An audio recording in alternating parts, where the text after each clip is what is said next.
تو ہم جتنے لوگ میری بات سن رہے ہیں، ہم اپنے رمضان کی ابتدا کریں، توبہ کریں، ٹھیک ہے نا؟ اللہ تعالیٰ کے نبی کہتے ہیں میں دن میں 70 دفعہ توبہ کرتا ہوں، استغفار۔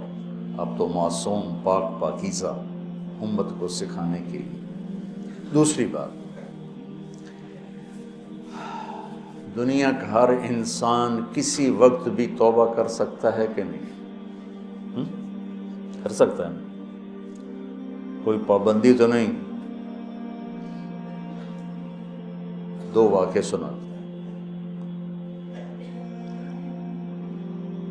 ایک کتاب کا پڑھا اور ایک ساتھی پر جو یعنی وہ راوی اول پہلا شخص شاہ سید احمد شہید رحمۃ اللہ علیہ کے لشکر جب بالا کوٹ میں آمنے سامنے ہوئے تو سکھوں کا لشکر تھا کوئی 20,000 کا، اس کا تھا سپہ سالار شیر سنگھ، رنجیت سنگھ کا بیٹا، اور یہ چند ہزار تھے۔ تو ان کو وہاں ایک پہاڑ ہے مٹی کوٹ، دوسرا ہے بالا کوٹ۔ مٹی کوٹ بہت اونچا ہے، بالا کوٹ بہت نیچا ہے، وہ پہاڑی سی۔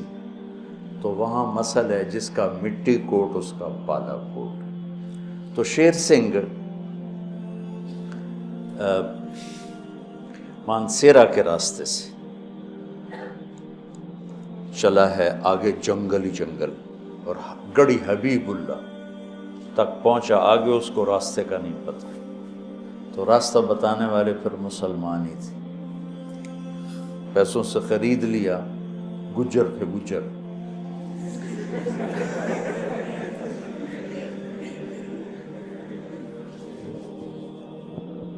تو وہ تو ہر قوم میں اچھے برے تو ہر قوم میں ہوتے ہیں۔ ویسے تاریخ بتا رہا ہوں تو میں کہتا ہوں ہر چیز بتاؤں، یہ تاریخ کے طور پہ بتا رہا ہوں، نہ کہ برائی کے طور پہ۔ تو گجروں نے راستہ بتایا اور مٹی کوٹ پہ لے آئے، بالا کوٹ بیچ میں کھیت تھے جس میں پانی لگا ہوا تھا اور چاول کی فصل تھی۔ تو جب ادھر شاہ صاحب کا لشکر آیا اس کنارے پر اور سکھوں کا لشکر آیا اس کنارے پر اور جنگ شروع ہونے والی، ایک سکھ نے دوڑ لگائی اور کھیت وہ سمجھے کہ حملہ کرنے جا رہا، اس نے دوڑ لگائی اور چاول کے کھیتوں کو پار کرتا ہوا آ کر شاہ صاحب کے پاؤں میں گر پڑا، اپنا کڑا توڑا، زنار توڑیو کا مجھے کلمہ پڑھا۔ شاہ صاحب نے کلمہ پڑھایا، جنگ شروع ہوئی، پہلا شہید یہ سکھ تھا۔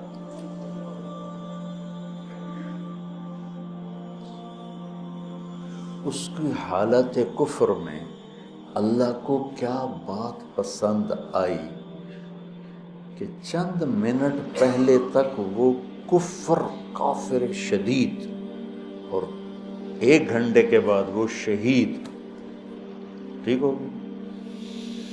عبدالوحید صاحب رحمۃ اللہ علیہ میرے دوست تھے، گلاسگو میں رہتے تھے، میواتی تھے، پیر محل کے، وہاں مزدوری کرنے گئے ایک انگریز کے نوکر ہو کے، اس کی 20 سال نوکری کی، پھر اللہ نے وسعت دی، اپنا کام کر۔ تو کبھی کبھی اس سے کہتے سر آپ یہ کلمہ پڑھ لیں مسلمان ہو جائیں، وہ ٹال دیتا تھا۔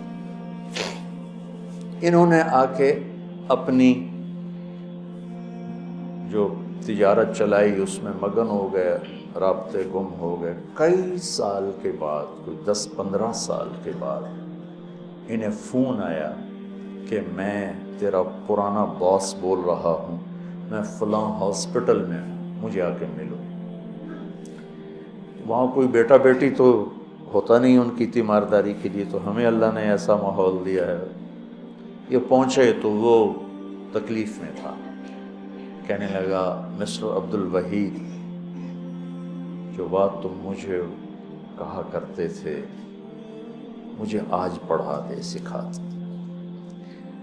کہنے کہ میں نے اس سے کلمہ پڑھایا، اس نے کلمہ پڑھا اور اس سے اگلے سیکنڈ وہ مر گیا۔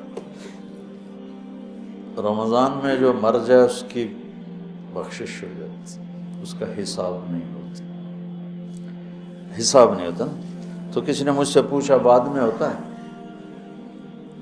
میں نے کہا اللہ تعالیٰ کوئی ہماری طرح، اللہ تو رحیم و کریم ہے، ایک دفعہ چھوڑ دیا تو چھوڑ دیا، یہ تھوڑا ہونا آ جاؤ بھائی ضمانت کینسل ہو گئی ہے دوبارہ پا دے۔ یہ تو دنیا کے دستور، جب اس نے ایک دفعہ کہا چاو۔ تو یہ بہت مبارک مہینہ ہے، اس کی عظمت اور فضیلت تو یہ ہے کہ فرض 70 فرض کے برابر ہو جاتا ہے اور نفل فرض کے برابر ہو جاتا ہے۔ اللہ جہنم کے دروازوں کو بند کر دیتا ہے، جنت کے دروازوں کو کھول دیتا ہے، عرش اس کا پہلے آسمان پہ آ جاتا ہے، شیطان سارے قید ہو جاتے ہیں، ساری کائنات، سمندر کی مچھلیاں اور زمین کی چیونٹیاں روزہ رکھنے والوں کے لیے دعا کرتی ہیں، جنت کو روزانہ روزے والوں کے لیے سجایا جاتا ہے، اور اللہ اسے کہتا ہے میرے بندے آ رہے ہیں تجھ میں ہمیشہ رہنے کے لیے۔ اللہ کی طرف سے 24 گھنٹے ایک اعلان ہوتا رہتا ہے، کوئی بخشش مانگنے والا، کوئی توبہ کرنے والا، کوئی معافی مانگنے والا، کوئی بھی سائل جو بھی مانگے، ایک فرشتہ اعلان کرتا ہے نیکی کرنے والے آگے بڑھ تجھے بشارت ہو، دوسرا فرشتہ اعلان کرتا ہے برائی کرنے والے بس کر اور واپس ہو۔ تو میرے نبی کا فرمان ہے کہ اگر لوگوں کو رمضان کی قیمت کا اندازہ ہو جائے تو یہ تمنا کرتے کہ سارا سال ہی رمضان ہو۔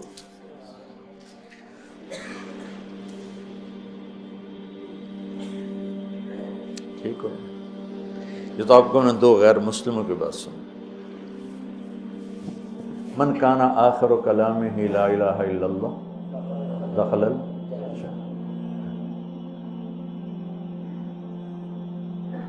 مولوی شاہ صاحب کے بھائی ساری زندگی کمیونسٹ رہے اور دہریہ ٹائپ ہو گئے، اور اسلام کے خلاف شاعری بھی کی، کتابیں بھی لکھی، اور مرنے سے پہلے 3 دفعہ کلمہ پڑھا۔ مولوی شاہ صاحب نے خود بتایا کون سی بات اللہ کو پسند آئی کہ اس کے سارے کفریات کے باوجود ایمان کو سلب نہیں فرمایا۔ اس ایمان والی ماں سے پیدا ہوا تھا۔ ایک سٹیج کا اداکار تھا، یہ جواد وسیم صاحب کا واقعہ، وہ ہر عیب میں سب سے آگے تھا، اور ہم کہتے ہیں ماشاءاللہ نماز پڑھتے موت آئی، قرآن پڑھتے موت آئی، اللہ کے راستے موت آئی۔ وہ سٹیج پر اداکاری کر رہا تھا اور دل کا اٹیک ہوا اور گر پڑا، اٹھا کے پیچھے لے گئے تو اس نے زور زور سے کلمہ پڑھنا شروع کیا اور کلمہ پڑھتے پڑھتے مر گیا۔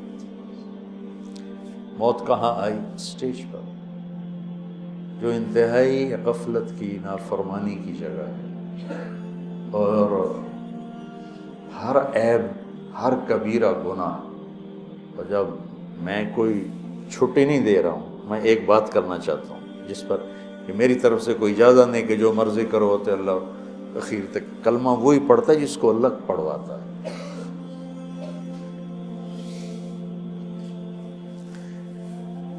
نور جہاں رحمت اللہ علیہ نے ساری زندگی گانا گایا۔ یہ مولوی صاحب ہنس پڑے کہ میں نے رحمت اللہ علیہ کیوں گایا؟ تو میں نے اس بیچاری کو رحمت اللہ علیہ کہا تو وہ مجھے ایسے دیکھنے لگی۔ وہ 27 رمضان تھی اور جمعہ کی رات تھی۔ بتاؤ خود کوئی اختیار کر کے مر سکتا ہے؟ ساری زندگی گانے میں کچھ گانا کوئی اچھا کام نہیں، شریعت گناہ ہے، لیکن وہ کیا ایسی خوبی کی مالک تھی کہ شب قدر، شب جمعہ، اس میں اس کی موت آئی۔ تو آپ اللہ کی رحمت کو شاید ہم سمجھتے ہی نہیں۔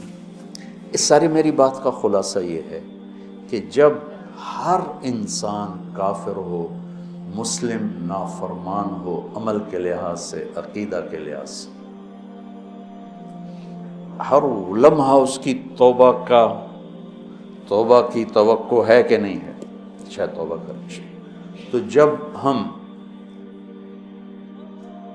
نہیں جانتے کہ یہ کب توبہ کر لیں، تو پھر کسی سے نفرت کرنے کا جواز ہے؟ میں آج ایک کو دیکھتا ہوں شراب پی رہا ہے، چلو تو میں آپ بیتی سناتا ہوں۔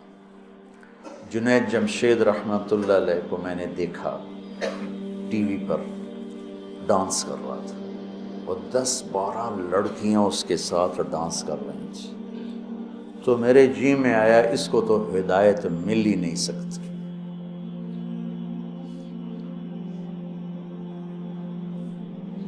اور اللہ نے اس کی ہدایت کا مجھے ہی ذریعہ بنایا۔ صرف کوئی 4 مہینے کے بعد نظام چلا اور کیا خوبصورت زندگی لے کر گیا۔